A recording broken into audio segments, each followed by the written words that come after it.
All right, let's dive into what might be one of the most pivotal, yet somehow completely overlooked events in all of modern history.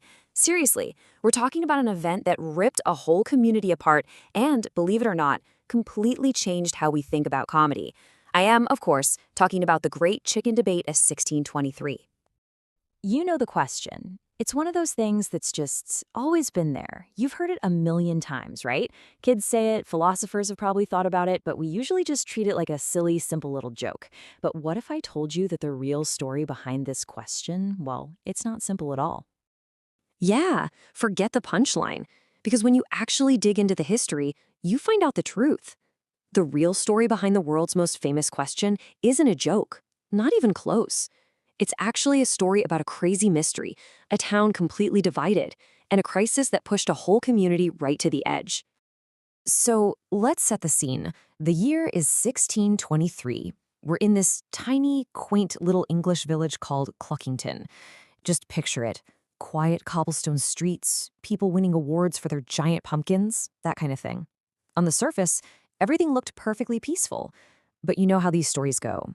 Under all that quiet, something big was about to happen. And the thing that kicked off this whole historical firestorm? It wasn't some king or a general or a war. Nope. It was a chicken. Her name was Henrietta. She belonged to a guy named Farmer Gerald, and honestly, she was just a chicken. Nothing special about her at all, or so everyone thought. Turns out, she was about to become an absolute legend. Okay, so here's what happened. It all started so simply. One nice autumn morning, a couple of people saw Henrietta, allegedly crossing the main road. And then she just vanished. Like, poof, gone without a trace. And this one little thing, this was about to send massive shockwaves through the entire town of Cluckington. I mean it. Henrietta's disappearance just threw the whole village into complete and utter chaos. It started as, a little bit of concern, but that quickly snowballed into full-blown panic. People accusing each other, total madness. This, my friends, was the beginning of what historians now call the Great Chicken Debate. Okay, so things got so bad so quickly that the mayor of Cluckington actually had to call an emergency town meeting. The entire village showed up, and you could just see the worry on everyone's faces. And what was the big topic on the agenda? Just one thing. Where was Henrietta? And maybe even more important, why did she leave? And the town's meltdown was almost organized. It's wild. On the first day, you had the town philosophers getting together, arguing about the deep existential meaning of crossing a road. Day 2, the priests were leading these huge, serious prayer services for Henrietta's safe return. By day 3, it was just game over. The town poets just gave up and were literally weeping in the streets. So, just when it seemed like Cluckington was about to completely fall apart from all the drama and despair, the story takes this huge, dramatic twist. Something was about to happen that would change everything. And there she was, at dawn on the 4th day, after 3 solid days of pure chaos. Henrietta just shows up, right at the edge of town, looking totally fine. You can just imagine the huge sigh of relief from everyone. The nightmare was over. Or so they thought.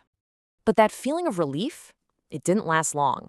As the villagers got a little closer, they saw something pretty extraordinary. See, Henrietta wasn't by herself. You heard me. Standing right there next to her, looking all cool and confident, was a duck. This was so weird, so completely out of left field, that the entire town just fell silent. Nobody knew what to say. So you think Henrietta coming back would solve the problem, right? Wrong. Her returning with this mysterious duck didn't end the crisis. It started a brand new one, and this one was way worse. The question wasn't, where did she go anymore? Now it was, why did she go? And just like that, the town split right in two. I mean, it was a total schism. You had Team Love on one side. These were the romantics, the ones who were absolutely convinced Henrietta had run off to elope with her new duck boyfriend. And on the other side, Team Trade.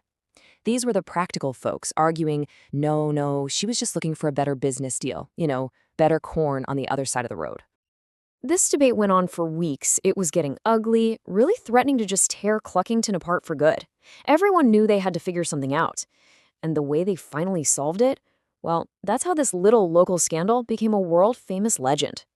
So to finally bring peace back to the village, the mayor made a big official announcement. They decided to give Henrietta a formal title.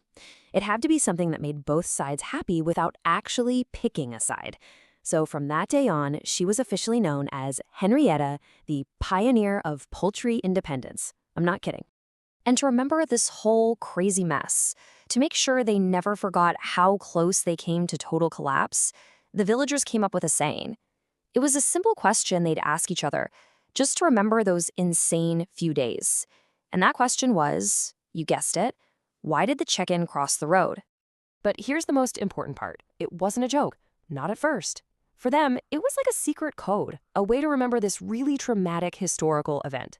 It was only way later that people from outside the village who had no idea about the serious backstory started adding punchlines to it. So over the years, the story of Henrietta and her question started to spread all over the place. But the whole idea of it being funny, the joke we know today, well, that took a lot longer to catch on. How long? This long. Yup. The historical record is pretty clear.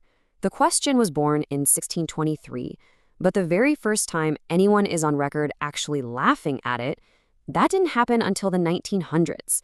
For 300 years, it wasn't a joke. It was just a really, really confusing question. And that's the story. It really makes you wonder, doesn't it? The next time you hear a simple little joke, maybe you should think twice. Is there a hidden scandal behind it? A huge debate? Or maybe even a brave chicken and her duck friend hiding in its past? What other jokes out there have a secret history?